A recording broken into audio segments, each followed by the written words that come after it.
Okay, welcome back everybody to the best session of the conference, the session on post-quantum cryptography. There's going to be 4 talks in this session, followed by 20 minutes of question and answer time at the end. Now I encourage anyone in the audience to ask their questions in the chat, and they'll be collected and collated to the question and answer time at the end. So please send all those questions in the chat box and stick around for the 20 minutes at the end of the 4 talks for the question and answer time. Okay, our first talk is on post-quantum key blinding for authentication in anonymity networks, and the talk will be given by Roy Stracovsky. Hello everyone, my name is Roy Stracovsky. I'm from the University of Waterloo, and I'll be presenting on joint work with Ted Eaton and Douglas Stebila, who are also from the University of Waterloo. Today we'll be discussing post-quantum key blinding for authentication in anonymity networks. First, I'll discuss some background to motivate our work. Anonymity networks differ from traditional networks in that anonymity networks aim to anonymize users from the servers they connect to and conceal the servers they connect to from intermediaries in their path, such as internet service providers and content delivery networks. They often realize this by operating between intermediary access points so that nodes in the path can only say they are communicating with somebody using an anonymity network. Anonymity networks may additionally support hidden servers which exist inside the network, further concealing content users' access from intermediaries. While anonymity networks provide an extra level of security for users, traditional authentication becomes a challenge. This is because anonymized content and certificates can be de-anonymized by looking at which parties sign them. For example, in the traditional public key infrastructure TLS, both client and server certificates may be sent in plain text, so it is difficult to adapt this model of authentication to anonymity networks. One important example of an anonymity network is Tor, which serves millions of clients a day. In particular, Tor supports onion services which allow users to both access and serve content completely within the network. Each day, the network info is updated and summarized into a string or epoch tau, which is used to regenerate the onion service directories. This helps maintain the anonymity goals of the network. However, it requires a special cryptographic primitive in which daily key pairs, which are used to sign and verify content, are deterministically derived from master key pairs. At a high level, Tor's onion services lookup protocol works as follows. Suppose a user would like to access an onion server with the identity or master key pair PK4 SK4. The user firstly needs to know the server's identity public key PK4 to access their content. Every day, the server begins by uploading server contact information to a server directory hstir which any user can access. To do this, the server begins by blinding their key pair with the daily seed tau to produce a blinded key pair pk tau4 and sk tau4. This blinded key pair is then used to produce a signed hstir entry which is indexed by the public key. This entry is then uploaded to the hstir.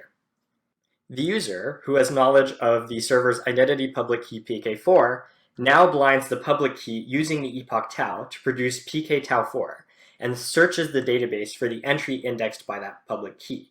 After receiving the server information, the user may now communicate with the server to establish introduction and rendezvous points to facilitate full communication. Note that authentication is a critical part of the onion service lookup process, as it prevents malicious servers from masquerading as other servers and uploading false contact information. The Tor rendezvous specification describes the structure of the key blinding system and outlines 6 goals. Each server has a master or identity key pair. Given the master key pair and a nonce tau, there exists a derivation function that returns a blinded key pair that may be used for signing. Given only a master public key and a nonce tau, a user may derive the blinded public key. Without knowing the master public key or master secret key, it is impossible to derive valid blinded keys. It is impossible to verify a signature was made with a given blinded secret key, knowing only the blinded public key, and this is a step the hstir would perform to prevent malicious server information uploads and is equivalent to a form of unforgeability. Finally, it's difficult to determine which blinded public keys and signatures were derived from which identity public keys. And this property is named unlinkability and is the crux of how the system realizes its anonymity goals. Tor modifies ED25519 to create a key-blinding signature scheme which meets the 6 goals. The identity key pair is simply a plain ED25519 key pair, and key blinding leverages the fact that any pair A times the base point, is a valid key pair that can be used for signing. The signing process begins by computing a blinding factor H by hashing the identity public key and the nonce. This means that it is intractable to perform the blinding process without knowing the identity public key. The blinding factor is then multiplied to the secret and public keys to produce a blinded key pair. Since elliptic curve scalar multiplication is homomorphic, the blinded key is of the form HA times the base point, which is a valid key pair which we can use to sign and verify. In addition, as the blinding factor is hashed and scalar multiplication is a permutation, the blinded keys are effectively randomized, providing unlinkability. Note that a user who knows the identity public key can additionally check that the blinded public key is valid under the given identity public key and epoch tau. A more rigorous analysis of Tor's key-blinding ED25519 scheme can be found in a tech report posted to the Tor developer mailing list, where it tackles the security properties specifically in the context of the Tor Onion Service lookup protocol. The paper finds that unlinkability and unforgeability of key-blinding ED25519 are based off of the discrete log problem, which means that post-quantum replacements may be needed. Various papers have already come up with post-quantum versions of similar constructions. However, these schemes are for different purposes. For example, there are post-quantum vehicle-to-anything public key infrastructures based off of Qtesla, and post-quantum deterministic wallets for Bitcoin based off of Qtesla and dilithium.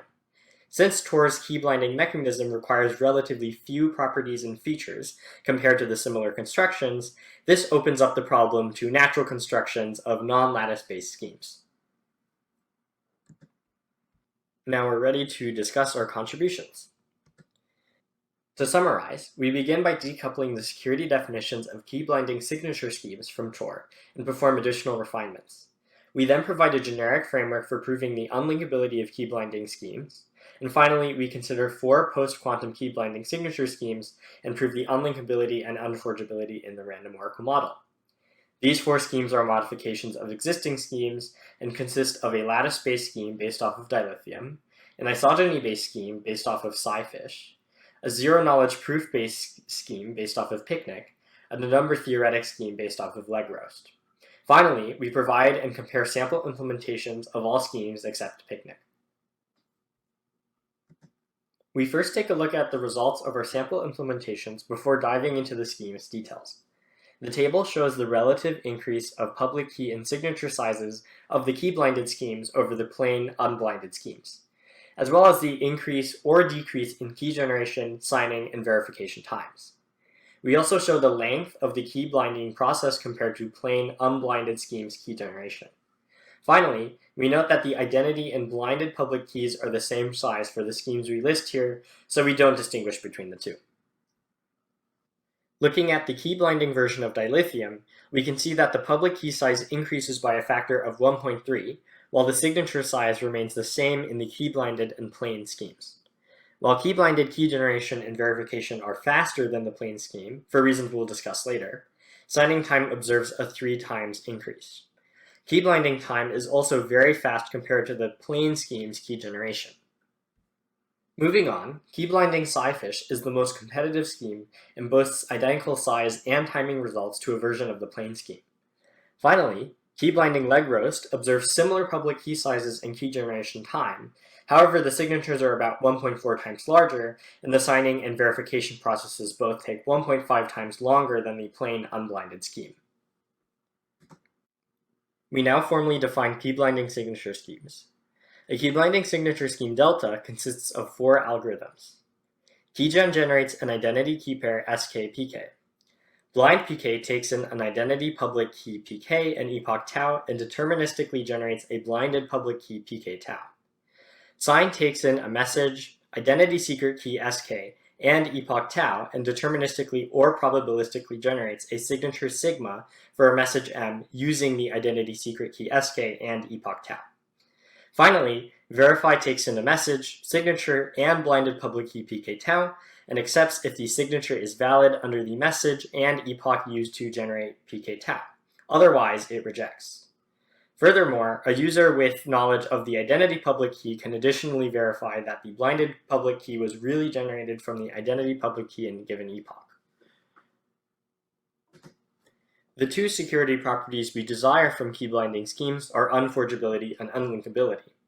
In the unforgeability experiment, a fresh public key is generated and sent to the adversary, and the adversary may query message epoch pairs to a signing oracle to receive a blinded public key and signature under that blinded public key. The goal of the adversary is to produce a single signature on a new message epoch pair. In the unlinkability experiment, an identity key pair is generated but not shared with the adversary. The adversary may query a public key blinding oracle and a signing oracle and wishes to distinguish between a challenge blinded public key and a blinded public key derived from freshly generated keys. Since the experiment is adaptive, the adversary may continue to query the key blinding and signing oracles after the challenge is presented. We then show that the unlinkability of a key blinded signature scheme can be proven by demonstrating two natural properties: signing with oracle reprogramming and independent blinding. In signing with oracle reprogramming, we desire that the distribution of signatures is independent of the secret key. And for independent blinding, we desire that the distribution of the blinded public keys is independent of the identity public key.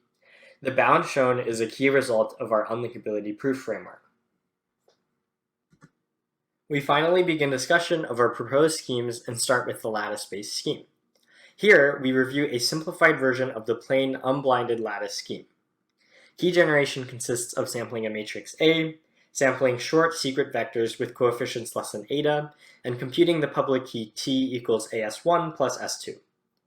Signing consists of sampling a vector Y, computing a rounded version of A times Y, and using that along with the message to sample a challenge, which is then used along with S1 and Y to generate a bounded signature. Finally, verification consists of computing a rounded version of AZ minus CT, which when expanded is identical to a rounded version of AY. Checking that the signature has the proper bounds and that the hash of this value with the message produces the proper challenge demonstrates whether the signature is valid or not.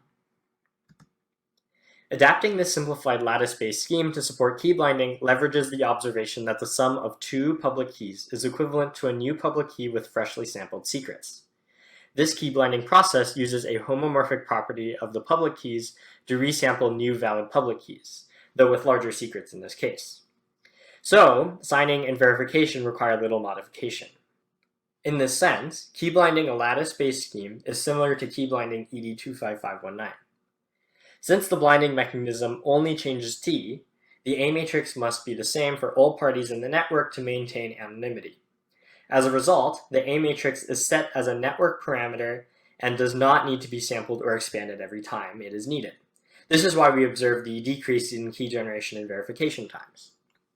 Another modification to key blind a lattice scheme is to incorporate the public key when sampling the challenge C, as this prevents adversaries from transforming blinded public keys in one epoch to blinded public keys in another epoch without knowledge of the public key. Incorporating these modifications, we arrive at the following simplified key-blinded lattice-based scheme. The A matrix is no longer sampled in key generation, and public key blinding consists of deterministically sampling blinding secrets from the identity public key and given epoch. This is then used to generate a blinding public key AS1' plus S2', which is added to the identity public key. Signing also samples the same blinding secrets and signs the message with the fully blinded secret. Finally, both signing and verification incorporate the blinded public key when sampling the challenge. It's clear to see that the scheme still satisfies correctness. Converting the simplified key blinding lattice-based scheme to an actual scheme is fairly straightforward, and we chose to modify dilithium QROM. Dilithium is a finalist in the NIST post-quantum signature standardization process, and the authors introduced dilithium QROM, which modifies dilithium to permit lossy key generation. This allows for a reduction to the module LWE assumption. We use the proof version as it allows us to easily prove unforgeability and unlinkability. Dilithium QROM's main difference from the simplified lattice-based scheme is that it leverages a compression technique to shorten the public keys. As a result, signing and verification must use a hint system to account for compressed public keys. Key binding still works similarly to the simplified example, except that the identity public key must release an extra bit to compensate for errors during the addition of the compressed public key during the blinding process. Key blinding dilithium is also another simple extension from key blinding dilithium QROM, however, we provide no security claims or analysis. To prove unforgeability of key blinding dilithium QROM, we closely mimic the proof in the original paper that deals with dilithium QROM unforgeability. The proof proceeds by defining an identification scheme, dealing with the 4 properties of non-abort honest verifier zero knowledge, correctness, lossiness, and min entropy, and then applying the Fiat-Shamir transform. The paper provides a very powerful theorem which guarantees existential unforgeability given these properties. To prove unlinkability, we adapt tools from the proof of unforgeability to address signing with Oracle reprogramming and show independent blinding by performing a series of game hops from blindings of a single identity public key to random samples, and then performing a series of game hops from random samples to blindings of different identity public keys. We now look at a key blinding isogeny-based scheme. Cyphish is an isogeny-based signature scheme that uses the C-side group action. The main draw of the Cyphish paper is that the precise structure of the group is known, so group elements be sampled efficiently and represented in a way that does not leak information. Cyphish signatures correspond to a sigma protocol of knowledge of the secret group element GSK, such that GSK acting on some system parameter curve E0 produces the public key curve EPK. Cyphish leverages a variety of techniques to make the scheme more efficient, such as setting the secret key and public key to several group elements and curves respectively. Key blinding works by sampling a group element G tau using epoch tau. This value then acts on the identity public key to create a new curve E tau, which can be verified using the same sigma protocol as in the unblinded case. Unforgeability follows from the fact that signing requires knowledge of both G tau and GSK, and unlinkability follows from the fact that the group action used is free and transitive, so the action of G tau entirely hides the public key. Since key blinding uses a homomorphic property of group actions to resample a new valid public key, it is similar to both key blinding ED25519 and key blinding dilithium QROM. We now look at a zero-knowledge-based scheme and specifically discuss key blinding Picnic. Picnic is an alternate finalist in the NIST post-quantum signature standardization process and uses the generic zero-knowledge proof system ZKB++ based on the MPC in the head paradigm. In Picnic, the secret key K is the secret key to a symmetric encryption function, and the public key is a pair of values x and y such that the encryption of x under K produces y. Signatures correspond to proofs of knowledge of these values. Key binding can be done by encrypting the identity public key a second time using a new key derived from the epoch tau. As blinded keys are no longer valid under the plain signature scheme, the signing and verification processes must be modified. Key binding signing corresponds to a proof of knowledge of K and K tau such that the encryption under K tau of the encryption under K of x produces y. Since y is the only value that changes during blinding, x must be identical for all users in the network and is thus a system parameter.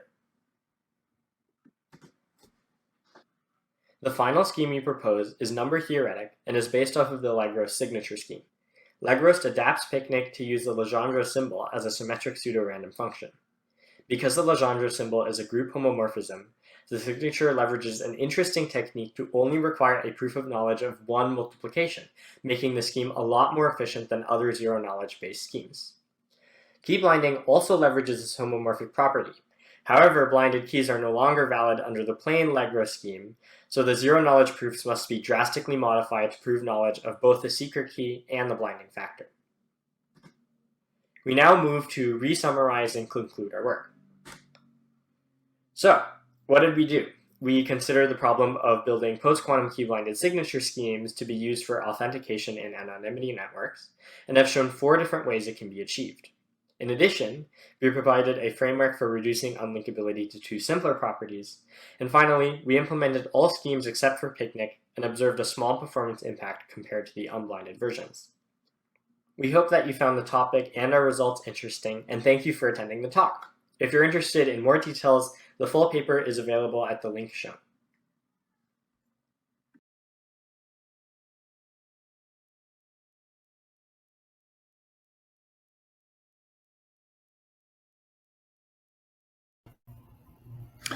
Okay, thanks, Roy, for the talk. Our next talk will be on implementing and measuring KEMTLS, and the talk will be given by Sofía, Celi. And I encourage the audience once again to submit questions in the chat, and we'll collect and collate them into the question time at the end of the session. Okay, I'll pass to Sofía. Everyone, my name is Sofía Celi, and today I'm going to be talking about the paper Implementing and Measuring KEMTLS. And this is joint work with all of the other authors that are listed into this slide, and you can find an extended version of the paper in the link that is listed on this slide as well. If in the future you have any other further question or comment surrounding our paper, you can reach us by the point of contacts listed in either the paper itself or that is listed into this slide. Feel free to reach us at any point. Just to give you an overview of what this presentation is going to be about, the different sections that we were going to be touching upon. First, we're going to start an introduction, which is basically stating what the goals of the paper were and some specific glossary that is needed in order to understand all the sections of this presentation. We later are going to be going to a second section of this presentation, which is going to be talking about the experiment design itself, then the results of the measuring itself, and then conclude with the future work that we have been currently thinking on approaching. So let's start with the first section, which is the section of the introduction. So what we wanted to do with the presented paper? What we wanted to test and to do is to take all of the proposals that right now on how to integrate post-quantum cryptography into the transport layer security protocol, into the TLS protocol, to implement it into an actual programming language and to integrate that into an actual service, and then measure the connections that can be made with those proposals. We wanted to use the latest version of TLS, which is TLS 1.3, which is because it gives us the highest security properties of the protocol itself.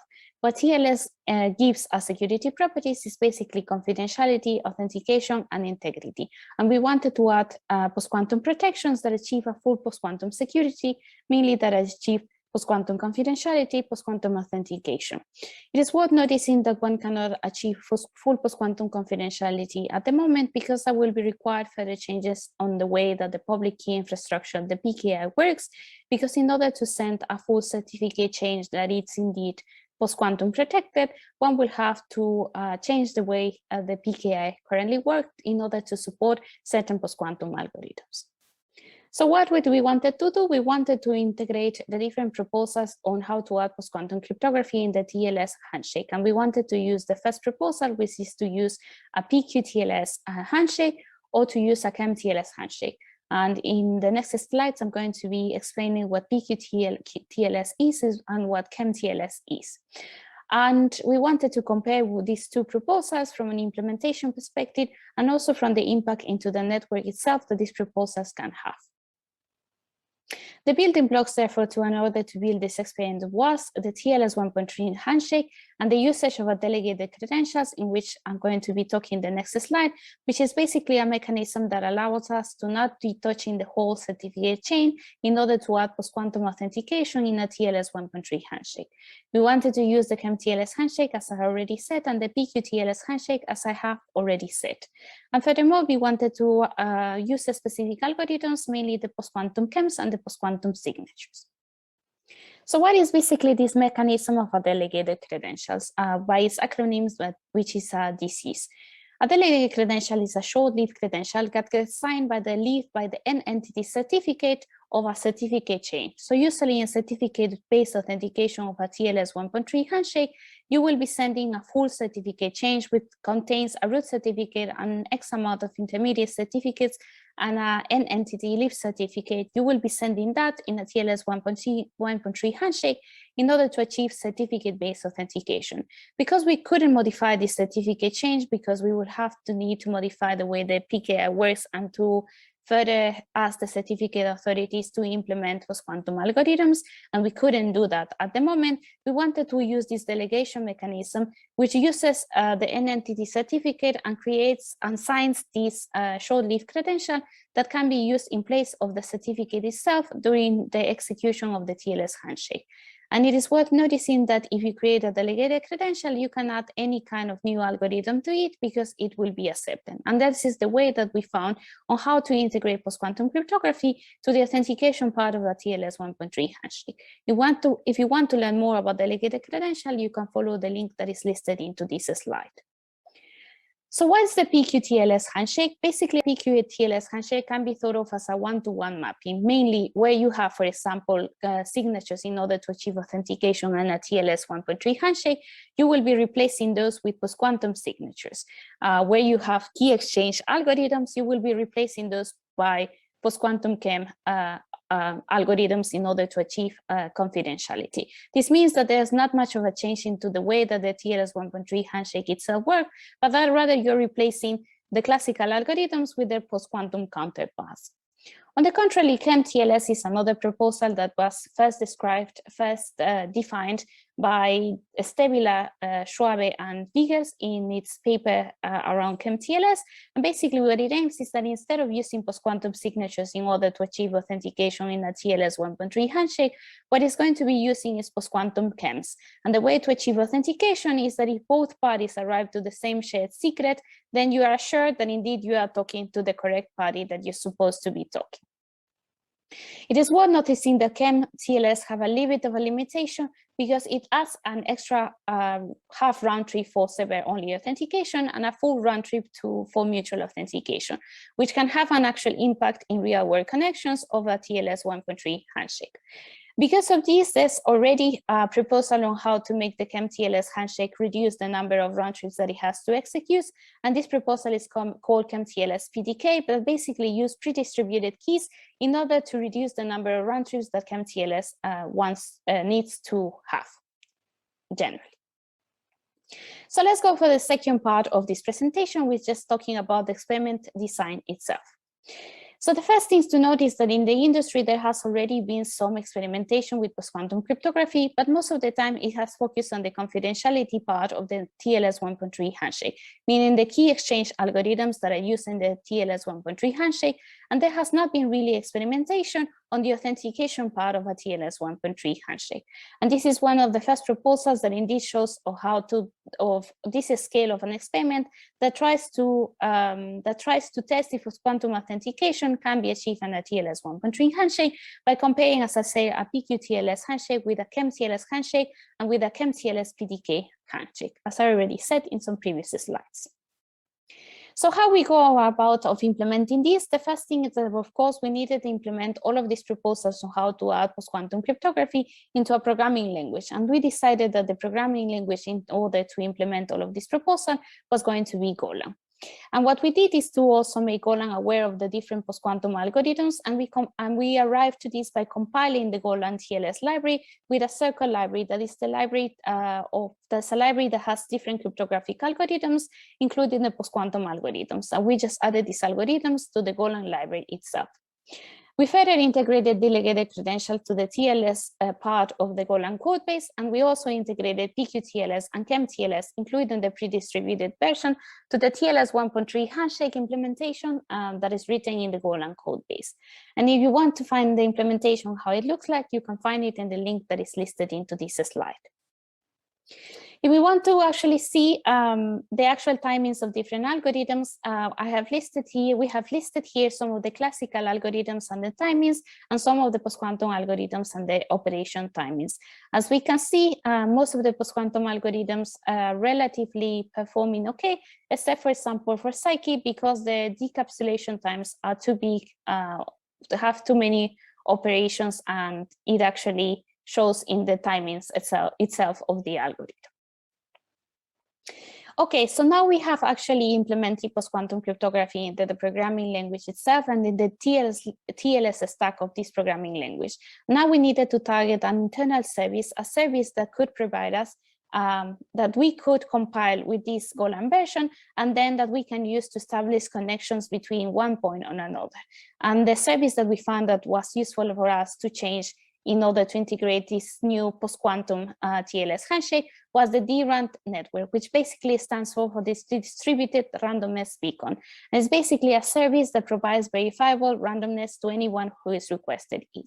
And what we did is that we set up internal 4-node DRAND testnet in which we executed a Pqtls handshake, a KEMTLS handshake, and a KEMTLS PDK handshake. Not only one handshake, in reality, we executed many handshakes at the same time, but we use all of these proposals to add in post-quantum cryptography. What we did is that we created a fork of the code base of DRAND. We added the support for delegated credentials. We compiled it with the new version of Golang, and we compiled it also with the new version of TLS with the different proposals for how to add post-quantum cryptography into the TLS handshake into this DRAND network. And then we established peer-to-peer communication in this network. So how did it actually run, and what was the actual experimental setup is that we had a client that was locally running in Lisbon, Portugal, and it was fetching connection. It was asking for randomness in a server that was located in Portland, USA. It is worth noticing that inside the DRAND, in the DRAND service itself, that the DRAND runs 4 instances that communicate with each other using the gRPC protocol that we also modified to add post-quantum cryptography into those internal connections, but the connection between the client in Lisbon and the Portland and the server itself that was based in Portland was also by using post-quantum cryptography. If you want to further test this by setting your own client and your own server locally, you can run this locally if you want, and the code is found out in the link that is listed into this slide. So what are the experiments that we wanted to run? First, we wanted to run a baseline experiment in which we wanted to just do normal connections that use X25519 for the key exchange and ET25519 for the signature algorithms in a TLS 1.3 handshake. Further this, we wanted to run another instance, which was the baseline plus delegated credentials, which is mainly using the same algorithms, but adding delegated credentials that had an ET25519 or ET448 signature algorithm. And this is because we wanted to test if this extra signature that gets added by the delegated credential had any impact into the connection itself. Then we wanted to test the actual post-quantum cryptography by testing the Pqtls, KEMTLS, and KEMTLS PDK. And all of these cases, in all of these cases, we used delegated credentials because we couldn't directly modify the certificates. In the case of Pqtls, we use for the key exchange Kyber 512 and PsyKey P434. And for the authentication part, we use dilithium. It's worth noticing that the dilithium version that we use was round 2. In the case of KEMTLS, we use Kyber for both key exchange and authentication, or PsyKey P434 for key exchange and authentication, and the same for KEMTLS PDK. It's worth noticing as well that we executed both server-only authentication and mutual authentication for all of these different instances of the experimentation. Just to give you a little bit of an overview of why we wanted to do this experiment is because, as I said, we know that the parameter of the post-quantum signatures are bigger than we comparing with the parameters of the post-quantum KEM algorithms, as is listed on the slide. And this have an actual impact into the numbers, into the size of the messages of the handshake itself. As we see, for example, if we compare the Pqtls handshake and the KEMTLS handshake, an amount of bytes get added depending on which one of the proposals are using. And as I said, usually KEM operations are usually much cheaper than signing, and maybe that's a good reason to use something as a KEMTLS proposal. So what are the actual results of our experimentation? So first, I'm going to show the results for server-only authentication. In the first case, let's talk about TLS 1.3, the baseline experiment, and the addition of delegated credential to the baseline experimentation. As we see here, the addition of a delegated credential for a TLS 1.3 handshake does not have a big impact into the handshake itself and into the connection itself, because the timings don't increase that much. It doesn't seem that there's an increase that is very noticeable. And this is, of course, this The timings that you see here is the result of measuring 100 connections, opening 100 connections from the client to the server and executing server-only authentication with them. We look at this at the next sequence of experiment, which is the post-quantum experiments, either Pqtls and KEMTLS or KEMTLS PDK.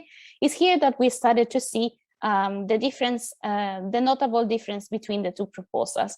As we can see, KEMTLS, for example, executes much better when compared with Pqtls.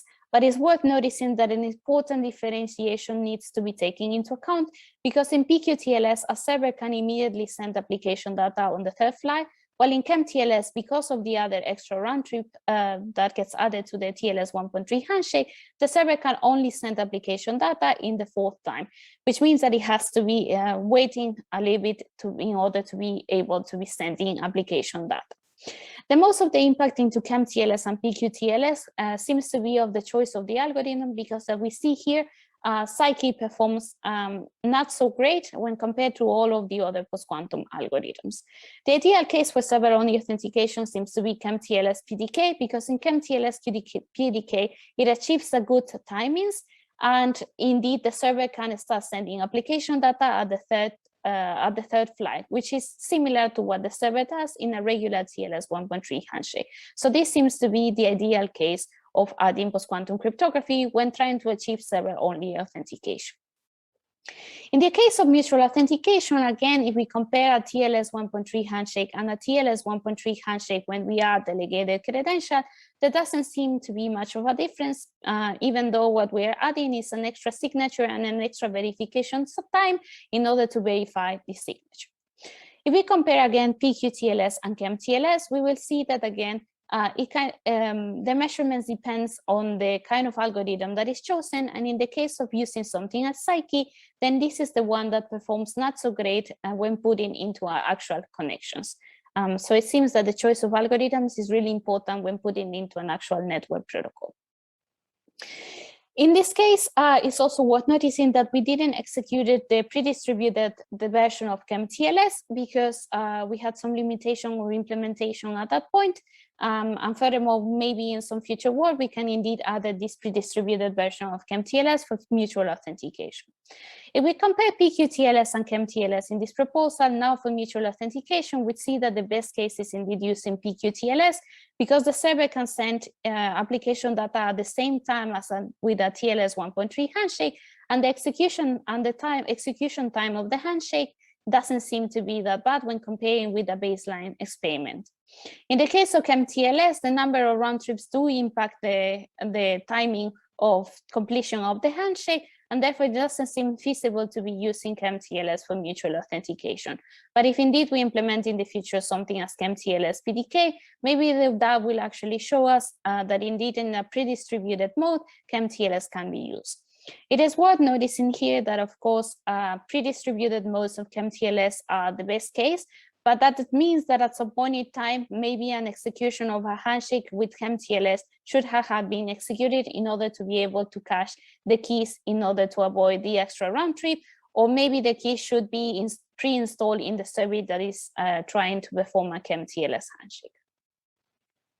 If we want to compare in an actual graph by round trips, then we see again that for server-only authentication, the best case is KEMTLS PDK. And in general, when comparing just Pqtls and KEMTLS for server-only authentication, KEMTLS seems to be the one that performs the best. And if we see mutual authentication, then the picture changes because the best case seems to be Pqtls when comparing with KEMTLS because of the addition of the round trips that KEMTLS indeed adds in order to finish the handshake. And just to conclude this presentation, I would like to touch in some future work on some other ideas that we have been thinking, and that indeed is something that we can expand experiments to. The first thing is that, of course, we had a client that was just running locally because we had the limitation that we couldn't experiment with the browser itself. And in the future, it might be nice to actually experiment with the browser itself, with a real client. We would like to also, instead of using run 2 algorithms, to use run 3 algorithms and update the implementation that right now we have in the Circle cryptographic library.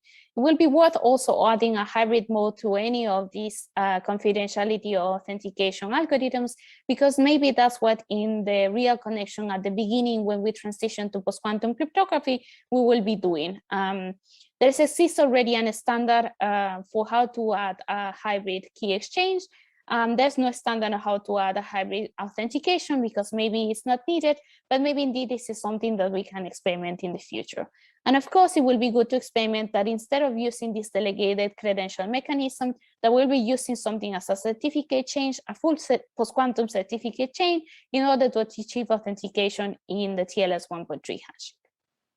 Without some further references, if you're interested in any of the work that I have talked about into this presentation, and with that, thank you very much, and we will gladly take any kind of question. Thank you. Thanks a lot, Sofía, for the talk. Okay, our next talk is on a monolithic hardware implementation of Kyber, comparing apples to apples in PQC candidates. And the talk will be given by Mojtaba Bisheh-Niasar.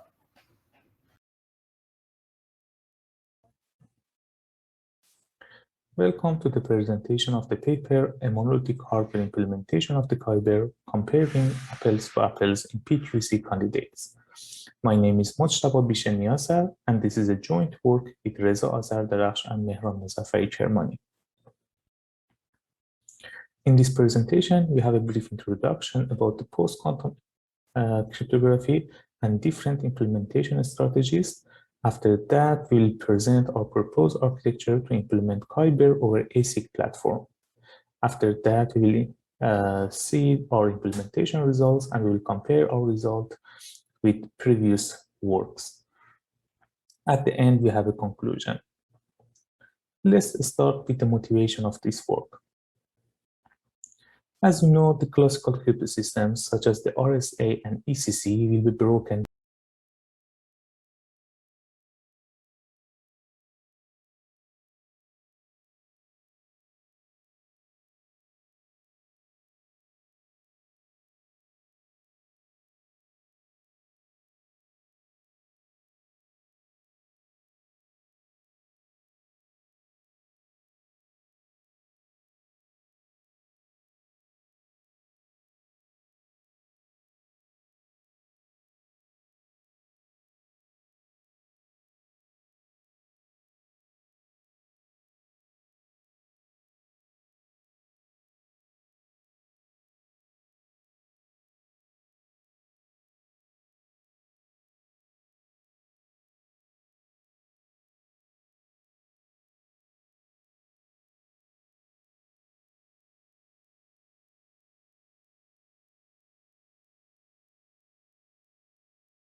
Welcome to the presentation of the paper, A Monolithic Hardware Implementation of the Kyber, Comparing Apples to Apples in PQC Candidates.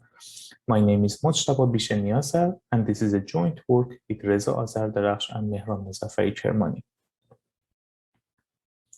In this presentation, we have a brief introduction about the post-quantum cryptography and different implementation strategies. That will present our proposed architecture to implement Kyber over ASIC platform. After that, we will see our implementation results and we will compare our result with previous works. At the end, we have a conclusion. Let's start with the motivation of this work. As you know, the classical crypto systems such as the RSA and ECC will be broken when we have a large scale of the quantum computers. Therefore, we have to immigrate to post-quantum cryptography. Several post-quantum cryptography schemes have been submitted to the NIST competition. To choose the best scheme, the hardware accelerator plays an important role to show differentiation between these schemes targeting different platforms and different applications. Although there are several hardware-software implementation of the PQC scheme, there is only a few pure hardware implementation of them. As you know, the pure hardware implementation can result in better performance using fewer resources compared to the hardware-software co-design approach. On the other hand, there are several optimization perspectives, such as the power consumption, efficiency, performance, and area utilization to compare between these schemes. Additionally, since FPGA has a various type of the hardware resources, such as the DSP and block RAM, to calculate the total area, calculating the total area for these schemes is not straightforward. Therefore, without a common foundation, apples will be compared with the orange. In this work, we compare the efficiency of different schemes or ASIC platform as a common foundation to have a fair and apples-to-apples comparison between these schemes. We implement the Kyber as a finalist in the round 3 NIST competition. As you know, this scheme is based on the modular learning with errors. We implement a dedicated core instead of a unified core for several schemes to make all the best for Kyber features. The previous Kyber implementation can be categorized in 3 different strategies: software architecture, hardware-software co-design architecture, and also pure hardware architecture. The first hardware implementation of the Kyber was proposed using HLS-based architecture. After that, several RISC-V architecture were proposed targeting different optimization perspectives, such as the power consumption, performance, and area utilization. Recently, Jing proposed the compact pure hardware implementation of the Kyber.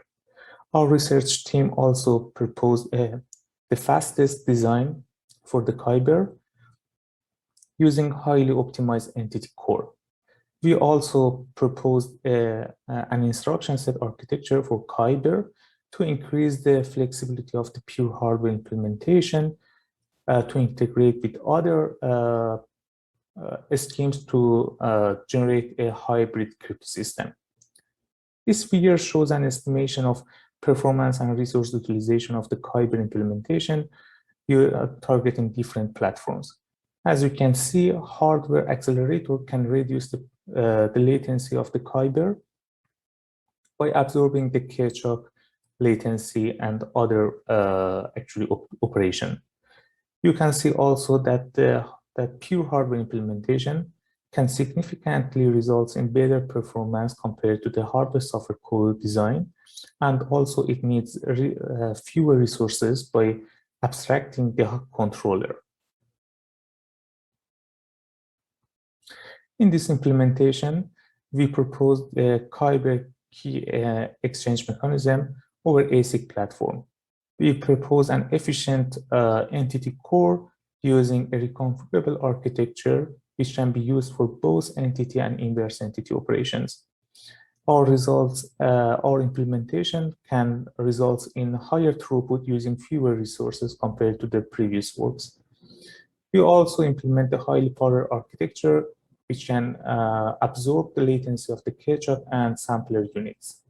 Our results show more than 96% efficiency improvement compared to the best previous Kyber implementation or ASIC platform. For the NIST security level 1, our implementation can perform key generation, encapsulation, and decapsulation in only 21, 33, and 50 microseconds. In our proposed architecture, we implement 2 dedicated buffer for catch-up core. Serial input parallel output and parallel input serial output buffers located before and after the catch-up to reduce the latency of catch-up interfacing. This architecture results in the efficiency improvement by reducing the latency of the catch-up operation. As you know, the Kyber implementation needs 2 different values for eta. Therefore, we implement an optimized configurable architecture for binomial sampling which can be used for both values of eta. This figure shows our configurable architecture, which can be used for both eta equal to 2 and 3. Although public key is not secret, and we do not need to implement a constant time rejection sampling unit, you know that most of SCA evaluation can be performed on constant time implementation. For example, TVLA or t-test evaluation can be performed only on constant time operations. Therefore, we perform a constant time rejection sampling unit to form a constant time implementation. We calculate the failure probability of the rejection sampling considering regarding different round of the catch-up. And as you can see, performing 4 rounds of the catch-up results in negligible failure rate in rejection sampling unit. The polynomial multiplication in lattice-based scheme can be efficiently performed in entity domain. Therefore, our polynomial should be converted to the entity domain by multiplying its coefficients with the Pqtls factors. After pointwise multiplication, the results should be converted back to the normal domain from entity domain by inverse entity operation, which is shown by this formula.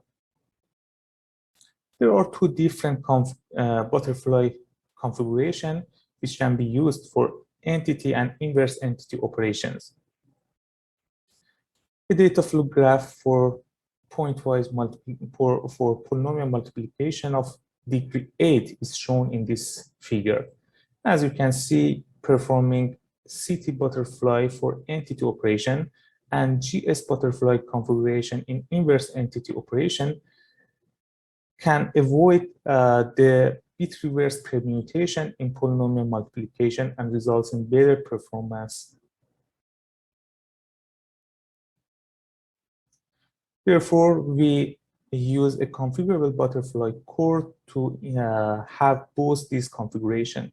Our entity architecture includes 2 RAM blocks, 1 address generator, a pre-computed RAM for Pqtls factor, and 1 reconfigurable arithmetic unit, which is shown in this slide. As you can see, this architecture can work in 3 different modes. When mode is equal to 0, it works in the entity using CT configuration. When mode is equal to 1, it works in the entity, inverse entity using GS configuration. And when mode is equal to 2, it works in the pointwise multiplication. By implementing 2 parallel entity architecture, you can reduce the latency of the entity operation to n/2 log n by 4. We also actually implement different optimization techniques, such as a double bandwidth scheme, to reduce the total area and required memory for our entity architecture.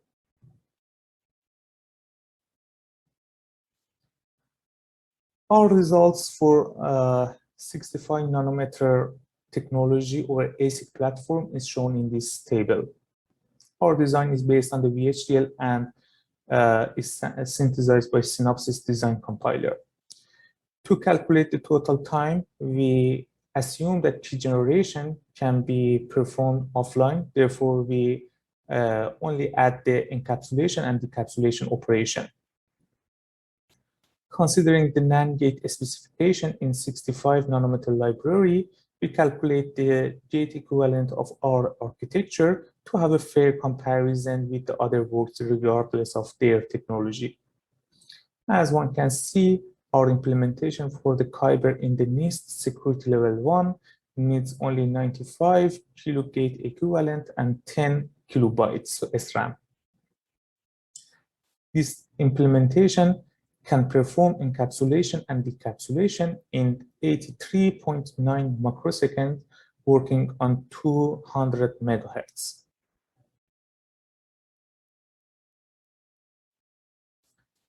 The area and timing breakdown for Kyber implementation is shown in this slide. As you can see, KECHUK is the most resource-consuming block in the Kyber implementation, requiring 25% of the total area. However, its latency can be absorbed using a highly polar architecture with sampling units. Using the compact version of the KECHUK leads to the considerably more delay in total performance, which therefore we use the high performance KECHUK core in our implementation. In the timing breakdown, you can see that the butterfly unit is the most time consuming operation in the Kyber implementation, requiring almost half of the total latency. However, it needs only 4% of the total area. One can reduce the latency of the entity operation by using more parallel entity architecture. However, this method is more challenging because of the memory bandwidth limitation and also complexity of memory access pattern using a more parallel entity block, butterfly block. For the sampling units, you can also see that it needs only 13% of the total resources, while its latency can be considerably absorbed using the highly parallel architecture.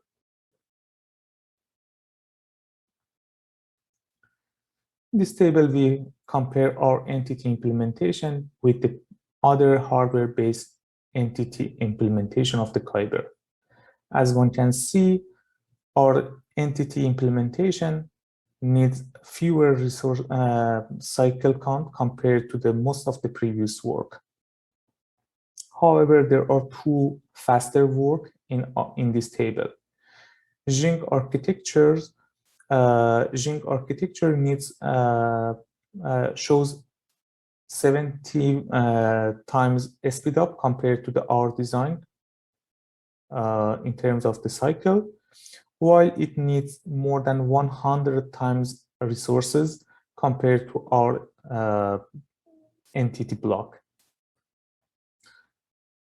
Our previous work also shows 31% performance improvement using a merge layer of the entity occupying a 2x2 butterfly architectures.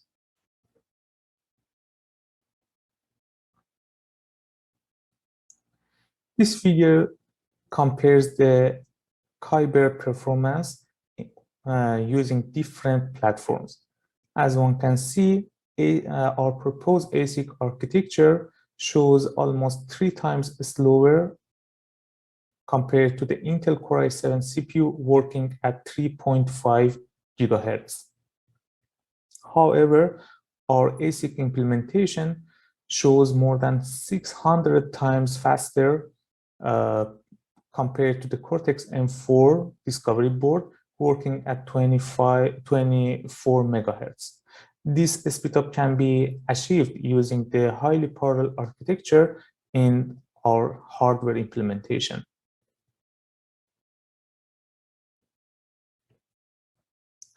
In this table, we list the previous ASIC implementation of the Kyber in all 3 security levels.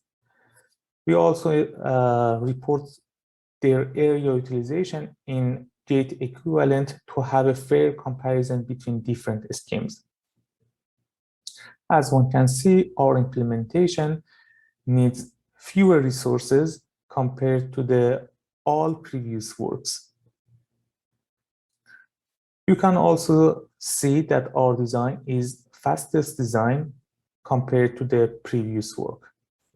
To have a fair comparison, we add an efficiency matrix in terms of the area time product, and these results show that our implementation outperforms the previous work in all 3 security levels. This figure is used to visualize the comparison between ASIC implementation in the NIST security level 1. As one can see, our implementation reduced the required logic gates and SRAM requirements of the Kyber implementation compared to the previous ASIC implementation of the Kyber. We can also see that our implementation results in more than 5 times speed up compared to the fastest previous work. To conclude, our implementation can achieve 96% efficiency improvement compared to the best previous work over ASIC platform. To our comparison with the other PQC implementation in the NIST security level 1, we report the SAIC, FrodoChem, and Saber hardware results in this table. As one can see, our implementation needs fewer resources compared to the Saber on ASIC platform. However, Saber shows better performance working at 400 megahertz. You can see also that the performance of our Kyber implementation outperforms the SAIC and FrodoChem in the NIST security level 1. To conclude, we implement a configurable butterfly core which can be used for entity, inverse entity, and pointwise multiplication operations. We also reduce the latency of the Ketchuk and sampling units using the highly parallel architecture. Using these results, we can achieve 96% efficiency improvement in terms of the area time product compared to the best previous ASIC implementation of the Kyber. Our implementation in the NIST security level 1 can perform the key generation, encapsulation, and decapsulation of the Kyber in 21, 33, and 50 microseconds, respectively. Although our implementation is constant time, we are going to extend our design by adding some effective side channel countermeasures to protect our design against DPA attacks. Thank you for your attention.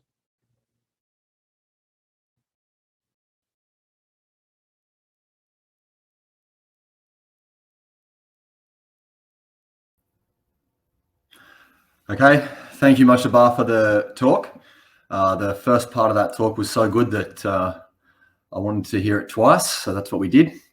Okay, so the next talk, the final talk of the session, is on attribute-based access control for inner product functional encryption from LWE, and the talk will be given by Tapas Pal.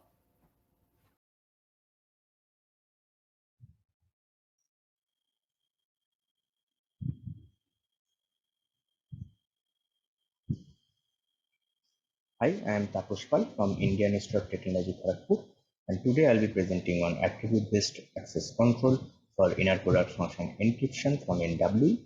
This is a joint work with my supervisor, Professor. So in inner product functional encryption, there is a set of authority to generate master secret key and a master public key. Any user can use this master public key to encrypt message vector X and generate a ciphertext CTX. Now a recipient who wants to decrypt this ciphertext CTX queries a functional key corresponding to some vector Y. Now the setup authority will compute a secret key SKY and give this secret key to this recipient so that it can decrypt this ciphertext CTX and learns this inner product of XY. Now, from the security point of view, we want that CTX0 should be indistinguishable to CTX1 for two message vector X0 and X1. If all the secret key queries made by the adversary satisfying this equation, inner product of X0 minus X1, Y is equal to 0. And due to this functionality, linear functionality, suppose an adversary gets secret keys corresponding to basis vector C1 to up to En, where n denotes the length of the message vector X, then we can actually extract the message vector X from any ciphertext CTX. So therefore, in IPFE, the leakage is very high, and we can give away only a limited number of secret keys. Say the number of secret keys should be less than the dimension of the message in the message vector space. So therefore, how to control this leakage? So in Asia 2020, Abdullah et al. Derived a way out to control this leakage by restrictive decryption by attribute-based access control, or attribute-based, which is very similar to attribute-based encryption. So in attribute-based encryption, messages are encrypted under some attribute A, and secret keys are generated corresponding to some Boolean function A. And the recipient who wants to decrypt this accuracy T using SKF can learn this message if and only if A is equal to 0. That means your attribute must satisfy the policy F. But attribute-based encryption, we know that it is all or nothing type encryption. Which means that during decryption, we either learn the whole message or learn nothing. So in IPFE, we have these drawbacks, like leakage is very high and limited number of keys can be released. And in ABE, it is all or nothing type encryption. But IPFE supports linear functionality, and ABE supports arbitrary releasing arbitrarily many keys. Therefore, our motivation is to combine these two primitives, IPFE and ABE, to achieve best of both this world. So this is the main primitive of our paper, attribute-based inner product function encryption.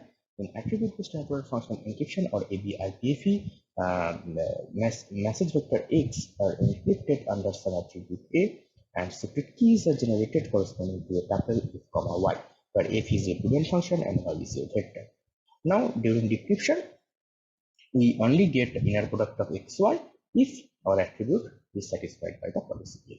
That means FA is equal to 0. And from the security point of view, we want that given some attribute A, the ciphertext corresponding to some vector X0 should be indistinguishable to ciphertext corresponding to some vector X1 if either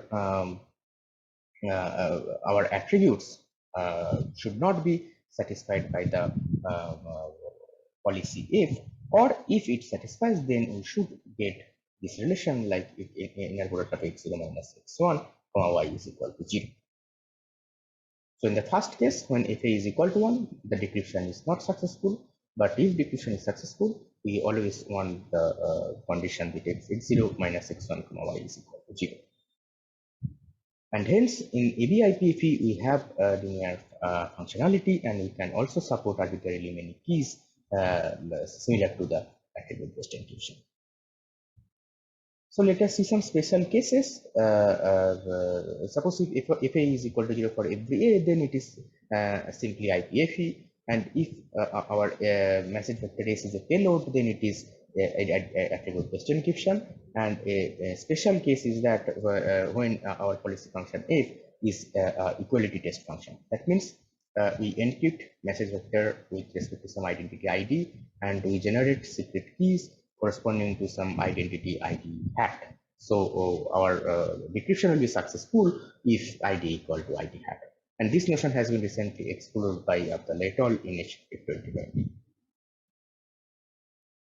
So in the previous work, that means Abdullah et al. Work in 2020, they have constructed an attribute-based IPFE for the policy functions coming from monotone spanning program under the A6GS assumption, which is a pairing-based construction. And we know that monotone span program can capture this functionality like orthogonality testing, inner product testing, Boolean function formulas. And in another contribution, they have constructed an attribute-based inner product function encryption only for the equality test functions. That means identity-based inner product function encryption, or IBIPFE. And from the technical side, they have coupled these two existing LWE-based work. One is identity-based encryption by Agarwal et al., and another is inner product function encryption by Armando. In short, we'll be calling with ABBID or ALS. So our work is to extend this equality test functionality into general policy. assuming LW or learning with errors assumption. And from the technical point of view, we replace this ABBIB by Boone et al. Attribute-based encryption. Hence, our ABIPFE supports general policy, and the security will be based on learning with errors assumption. So, learning with errors assumption states that given a uniformly chosen matrix A, the distribution of A transpose S plus E is indistinguishable to a distribution where we chose the vector U uniformly random. Here S is chosen uniformly from J to the power of n, and A transpose is chosen from the distribution over in the integer matrix over m cross n, dimension of m cross n, and E is a noise vector, which is a discrete Gaussian vector of low norm. That means if we give A, then A transpose S plus E should be indistinguishable from a uniform vector U. So before going to the main construction, I will be talking about the homomorphic evolution procedure of ABB plus 1. So suppose we have a policy function f, which takes input an attribute of length, which is a binary string of length set k, and for each input entry, we consider matrix b1, b2, bk. We call it as a sequence b vector.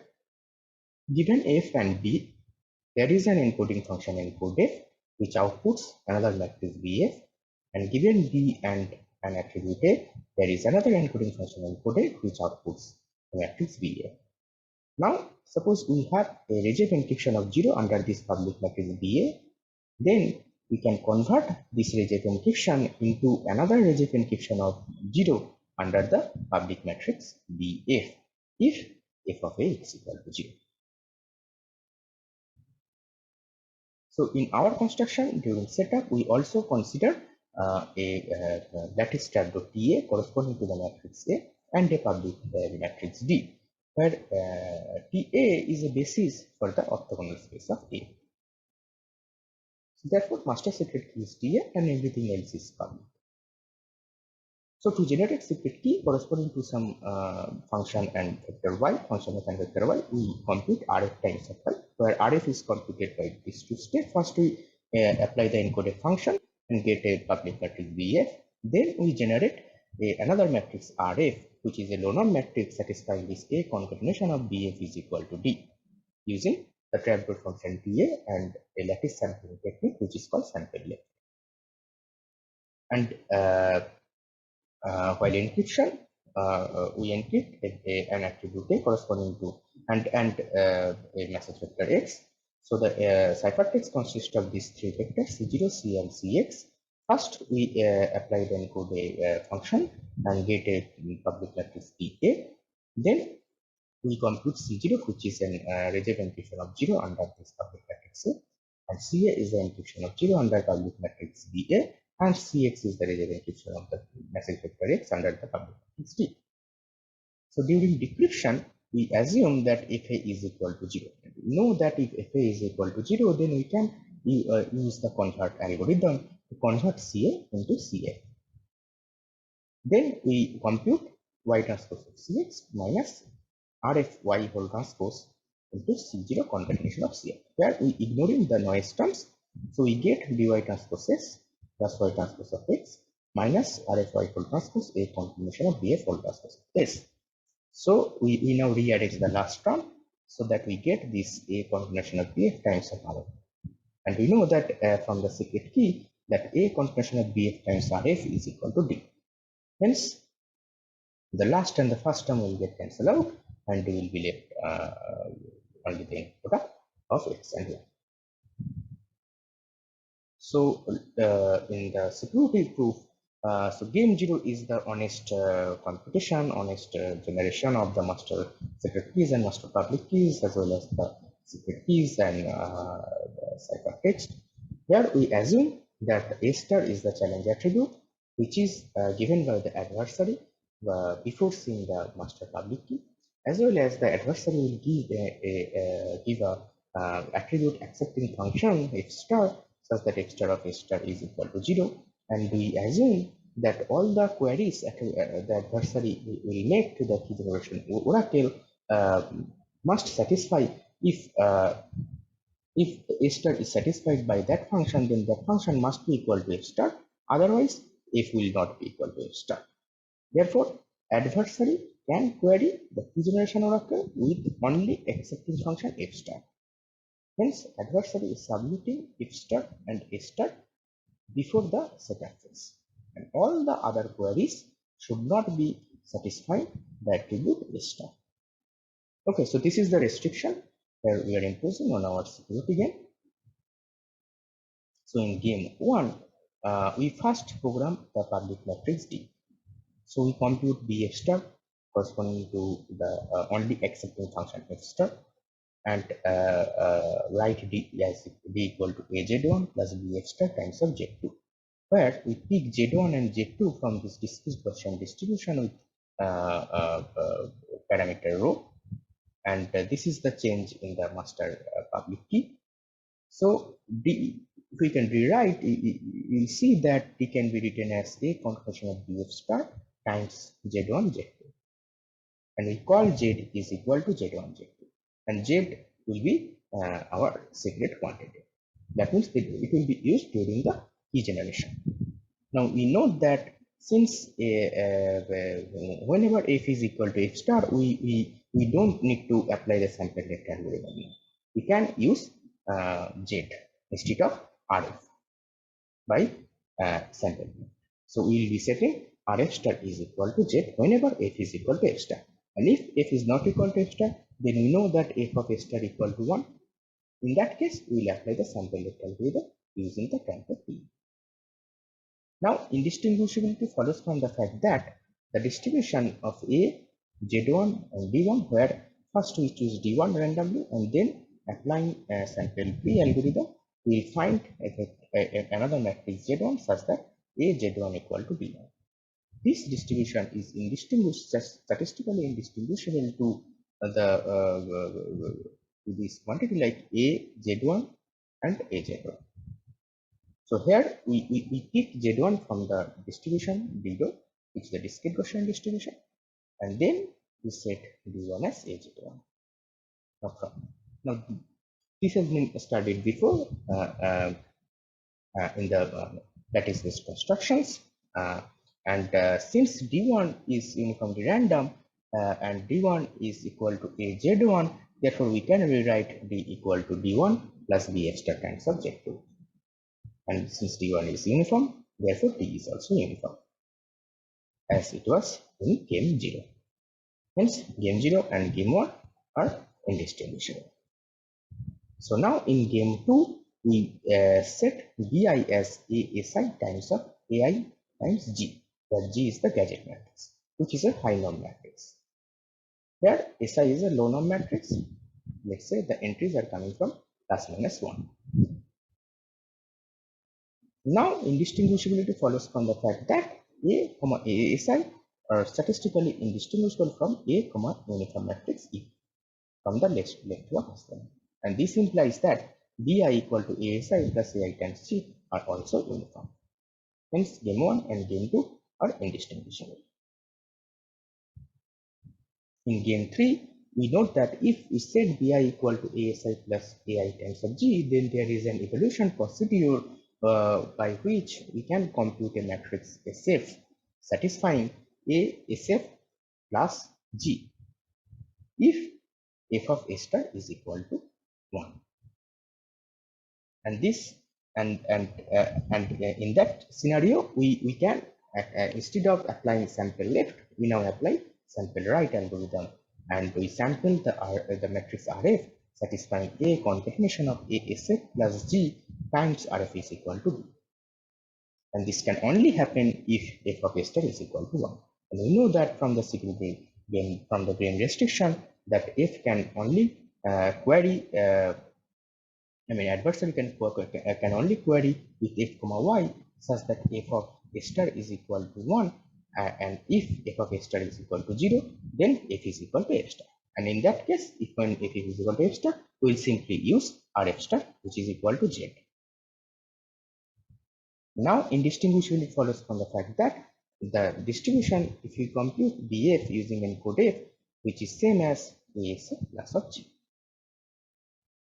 And RF that we are sampling using sample right is same, will come from the same distribution if we would have computed it from sample left algorithm using some proper parameter setting, which is described in our paper. So now in game 3, we note that this TA, the trapdoor TA, we don't need anymore, right? So therefore, in game 4, we can actually pick A uniformly random. So previously, we were picking A, TA from the lattice trapdoor function. Now, since we don't need TA, therefore we are picking A uniformly random. And therefore, it is indistinguishable. Game 3 and game 5 is indistinguishable. Since A in the lattice trapdoor function, which is output by the lattice trapdoor function, is also uniformly random. So in game 5, we will now see that all the leakage of the message vector X coming from this term. So whenever if is equal to F star, we have RF star equal to Z, where Z is Z1, Z2, and the vectors C0 and Cx. And from the ALS IPFE construction, this is basically the encryption process of the ALS IPFE. Therefore, we can replace this Cx using some random vector C, and the security will follow from the ALS IPFE, adaptive security of ALS IPFE, using the master public key equal to Z1. So Z1 will be the master public key, master secret key of the ALS IPFE scheme during the simulation process. So therefore, this is the security of our scheme. So we are able to prove this ABI-IPFE secure under the security of ALS IPFE, and we know that ALS IPFE is secure under LW-based assumption. Hence, our scheme is secure under LW-based assumption.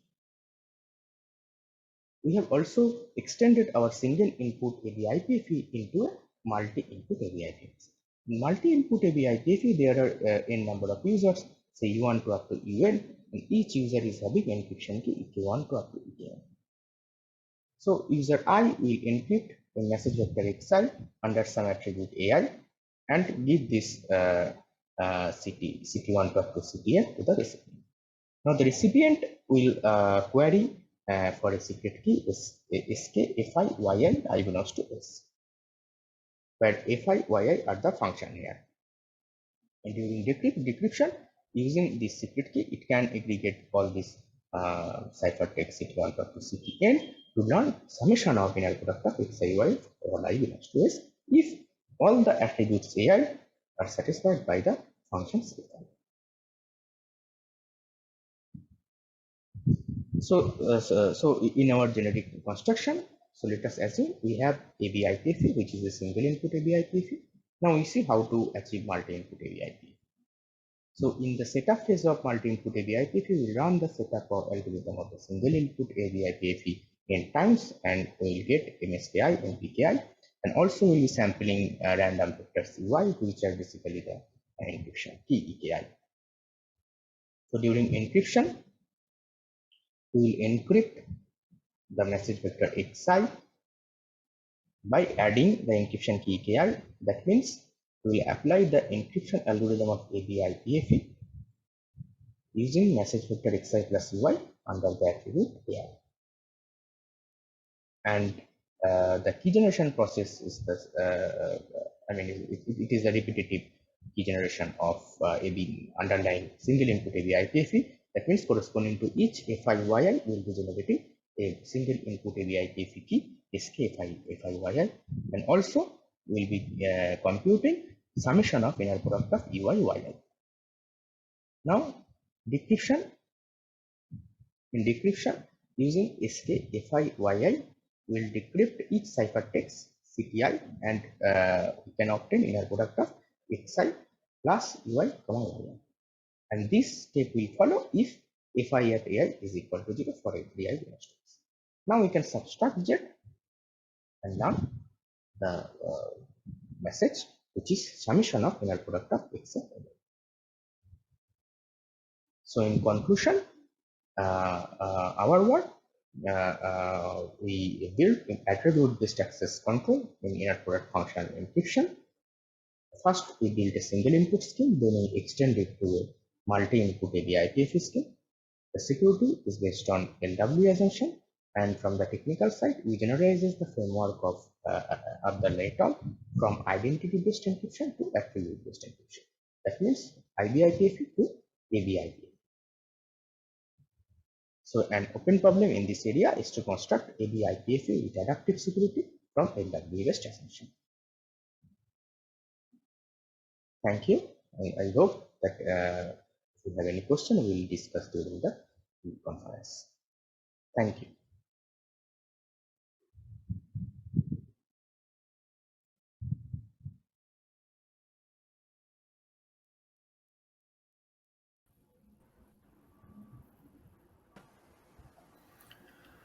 Okay, thank you to the 4 speakers for their really nice talks. I'll give a virtual round of applause on behalf of the audience.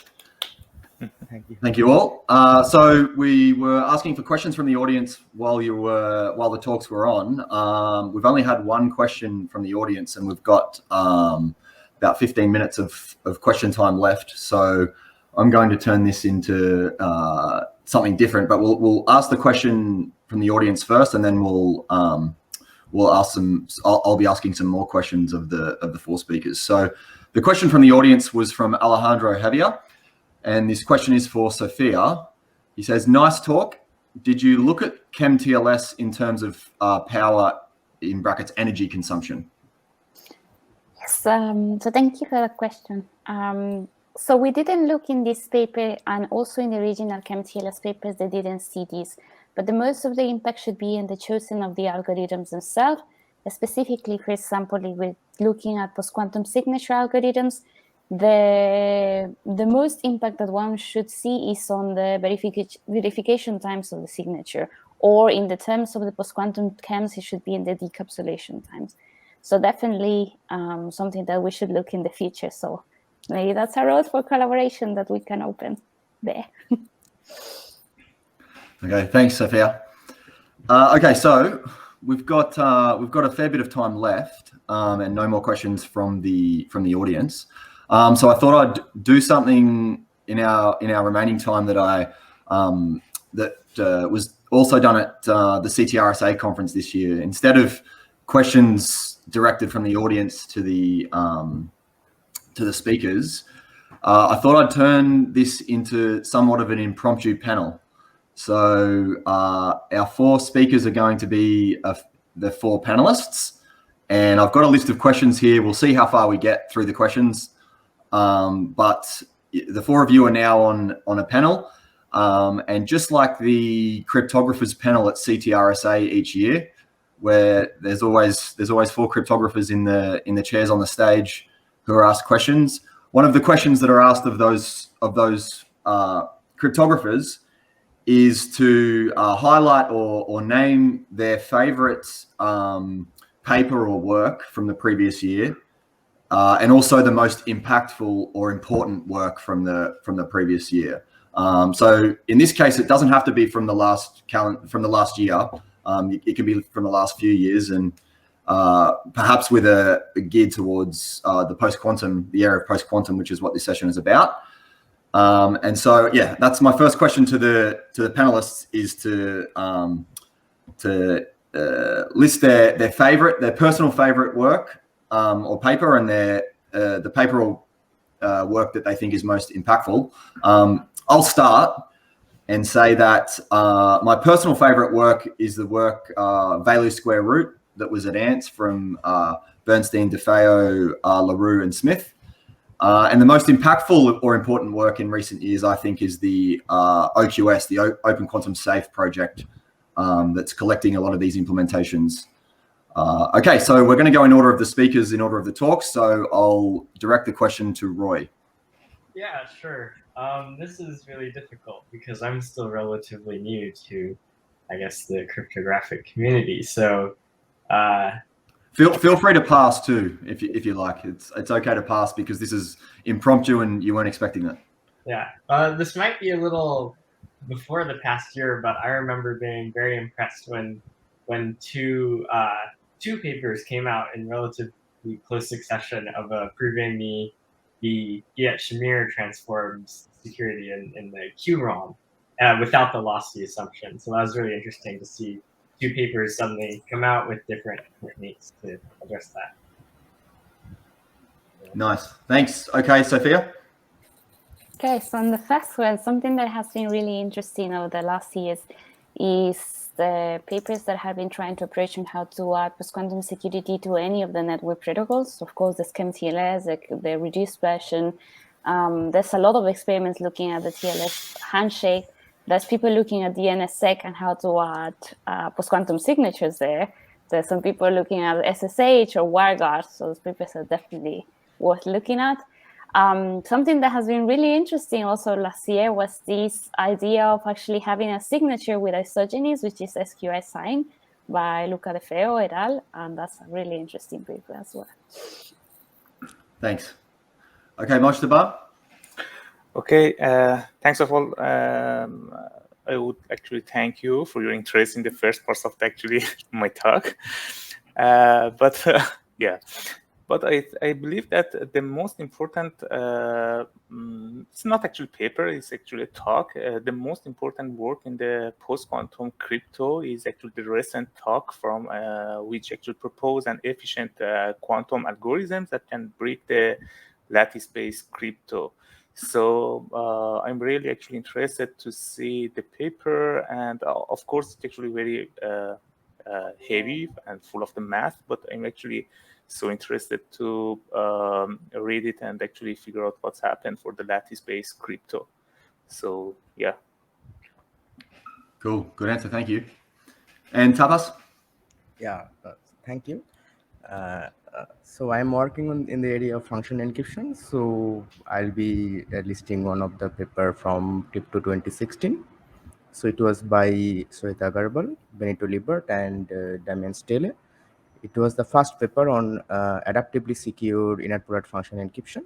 So they gave constructions based on Diffie-Hellman assumption, LW-based assumption, and also a number theoretic assumption DCR. So it was really nice, and I think it is a very impactful paper on the area of function encryption. Yeah, that's all from my side. Cool, good answer, all of you. Okay, moving on to question number 2. Well, actually, I should say that you all passed the test that I was running in the background, which is none of you mentioned your own work, which I've seen some of the esteemed cryptographers on the panel do from time to time when they're asked what the most impactful work in the last year was. So question 2, you are allowed to have some bias, whether it be something you're involved in or something one of your collaborators is involved in. You're allowed to be as biased as you like, but I'd like each panelist to comment on so the two areas that NIST are looking at for post-quantum crypto schemes is the key encapsulation and encryption side, and then there's the signature side as well. So in both of those categories, if you're able to, if you know the schemes that are submitted in those categories, I'd like each of the panelists to comment on at least one of the following 3 questions. Number 1 is which schemes do you think will win in each of those categories? Number 2 is which of the schemes do you think is easiest to implement? And number 3, which is your personal favorite? So you can choose one of those 3 categories, or you can answer 2 or all of them. So the first one is which of them will win. The second one is which is the easiest to implement, and the third is which is your personal favorite. Again, I'll start and say that my personal favorite is Psych, because that's the only one I'm involved in, and it's based on isogenies, which is, in my opinion, the coolest. And in the signature side, Picnic is my personal favorite. Again, a little bit of bias creeping in because one of my colleagues is in that team, but I also think it's really cool. It's based on traditional symmetric stuff, which is long-standing, and we've got evidence of that's secure. Okay, I'll pass now to Roy. I have to say, on the signature side, Picnic is also a personal favorite, just because it's so extensible in a way, as in you can swap out the symmetric encryption. You do need to change some other things, but just how extensible it is really fascinating to me. And then on the key encapsulation side, I guess I'll go with the implementation question. I would guess Kyber is the most easy to implement in hardware, which I guess is a relevant topic at today's talk. And just in terms of size and everything, because I know some of the other submissions get more and more difficult to actually implement on an ASIC or an FPGA. Nice. Thank you. Okay, Sophia. Yeah, more of a lattice is fun. So for the key encapsulation, definitely also, as Ray was saying, Kyber, and I think also is probably the one that's going to make it as the end of the competition. For signatures, then dilithium, which I also think will make it as a winner for the competition, either dilithium or Falcon. I personally also love Falcon, but from an implementation perspective, the floating point needs that Falcon have maybe will not be so easily solvable for certain applications. Favorites that in the past were my favorites is I really love ProtoChem because it's really simple. I really loved it, its simplicity. I really love the isogeny, so I hope that in the next round of submissions of signatures, SKSign makes it as well, because the sizes of it is really, really good. Maybe if there's a way to also diminish the verification time, it will be ideal for certain scenarios. Thanks, Sophia. Okay, Mojtaba. Okay, so I suppose the winner depends on the the side channel attack results, and if the lattice base will be removed using that algorithm that was proposed, maybe the psych will be will be announced as as a winner, but which is in the alternative context now. But if the lattice base will be removed, I suppose the psych will be the winner. For the if we don't have we have the lattice base, I suppose the Kyber will win the NIST competition. From the implementation point of view, I suppose the Saber and Kyber have the most easiest implementation. Saber because of it doesn't actually work with the prime, so it can be easily implemented in the hardware. And my favorite implementation is also the psych. And I suppose that I did some works in the ECC, and I believe that psych has some specific features that can be protect against different attacks. So I'm really interested in psych as well. Cool, thank you. And Tapas? Yeah, actually, I haven't read those scheme, but since I am now reading Isoni-based cryptography, so I'll go for the psych to win. I have read some schemes like C-Site and C-Fish, and psych I think is a nice content. So yeah, I will go for the psych. Good answer. No, thanks all. Great answers. I'm glad I asked that question. Tapas, we've had one more question come in from the audience directed at you from Mukul Kulkarni. He says, thanks a lot for a nice talk. Is it possible to achieve attribute hiding in your scheme? And if not, can you please elaborate on what the challenges are? Yeah, attribute hiding, to achieve attribute hiding schemes in attribute-based encryption setup based on LWE is, really a nice challenge. You can see some predicate encryption schemes based on LWE by Gorbunov et al. Maybe we can actually extend it to this IPFE-based access control setup. But I think the easier part will be to use some pairing-based constructions, because in pairing-based constructions, we have dual pairing vector spaces, which will be very useful to achieve this attribute hiding concept in IPFE. Yeah. Okay, great. Thanks for the answer. Okay, we've got 1 or 2 minutes left for the last question. And I believe some of you have already kind of commented along this line.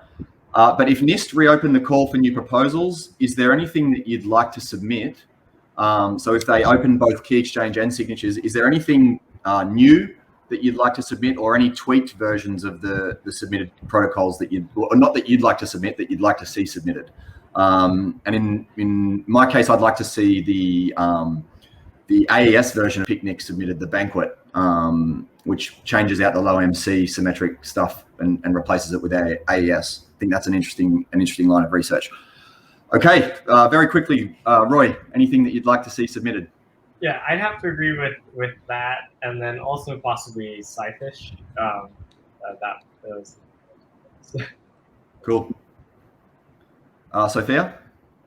Yeah, what I said. Yeah. ESCI-sign, and also there's this recent paper about Mayo, which is so signatures with the UV signature scheme. Might be interesting to see in a second signature submission.